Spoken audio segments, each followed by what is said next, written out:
অন্তঃপুৰণে আৰাবলী কেন্দ্ৰিক বিতৰ্ক অবৈধ খননে আৰাবলী পাহাৰলৈ নমাই আনিছে বিপদ।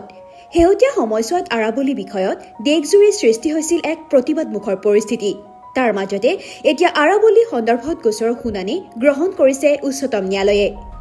আৰাবলীত অবৈধ খনন সন্দৰ্ভত গ্ৰহণ কৰা হৈছে চমুটো গোচৰ।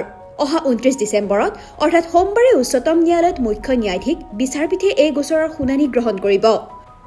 ইফালে বন সংৰক্ষণ বিষয়া RP বলৱানে এই বিষয়ত পৃথক আবেদন দাখিল কৰিছে। লক্ষণীয়ভাৱে 20 নৱেম্বৰত উচ্চতম ন্যায়ালয়ে কেন্দ্ৰীয় পৰিৱেশ মন্ত্ৰালয়ে আগবঢ়োৱা আৰাবলী সংজ্ঞা গ্ৰহণ কৰিছিল। কেন্দ্ৰই এই প্ৰস্তাৱত 100 মিটাৰ উচ্চতাৰ পাহাৰকহে আৰাবলী হিচাপে গণ্য কৰা হ'ব বুলি উল্লেখ কৰিছিল। ইয়াতকৈ কম উচ্চতাৰ পাহাৰ আৰাবলী পৰ্বতমালাত নপৰে বুলি কোৱা হৈছে। ইয়াৰ পিছতে দেশজুৰি পৰিৱেশবিদ তথা ৰাজনৈতিক দলসমূহে প্ৰতিবাদ সাব্যস্ত কৰে।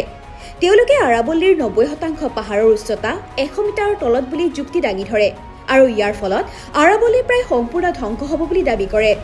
অৱশ্যে ন্যায়াধীশ BR গাভাৰ বিচাৰপীঠে কেন্দ্ৰৰ প্ৰস্তাৱ গ্ৰহণ কৰে। সমান্তৰালকৈ আৰাবলীত বহনক্ষম খনন ব্যৱস্থাপনা পৰিকল্পনা প্ৰস্তুত কৰিবলৈ কেন্দ্ৰক নিৰ্দেশ দিয়ে। কিন্তু আৰাবলীক লৈ বিতৰ্কক্ৰমত বৃদ্ধি পোৱাৰ পৰিপ্ৰেক্ষিতত যোৱা 24 ডিচেম্বৰত কেন্দ্ৰীয় পৰিৱেশ মন্ত্ৰালয়ে আন এক ঘোষণা কৰে।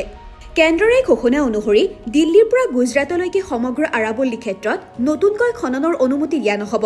খনন সম্পূৰ্ণ নিষিদ্ধ কৰাৰ উদ্দেশ্য ভাৰতীয় বন গৱেষণা আৰু শিক্ষা পৰিষদকো আৰাবলীৰ ৰেঞ্জৰ অঞ্চল আৰু জোন চিনাক্ত কৰিবলৈ নিৰ্দেশ দিয়া হৈছিল। পৰিৱেশ আৰু ভূতাত্ত্বিক কাৰকসমূহ পৰ্যালোচনা কৰি এই সিদ্ধান্ত লোৱা হ'ব।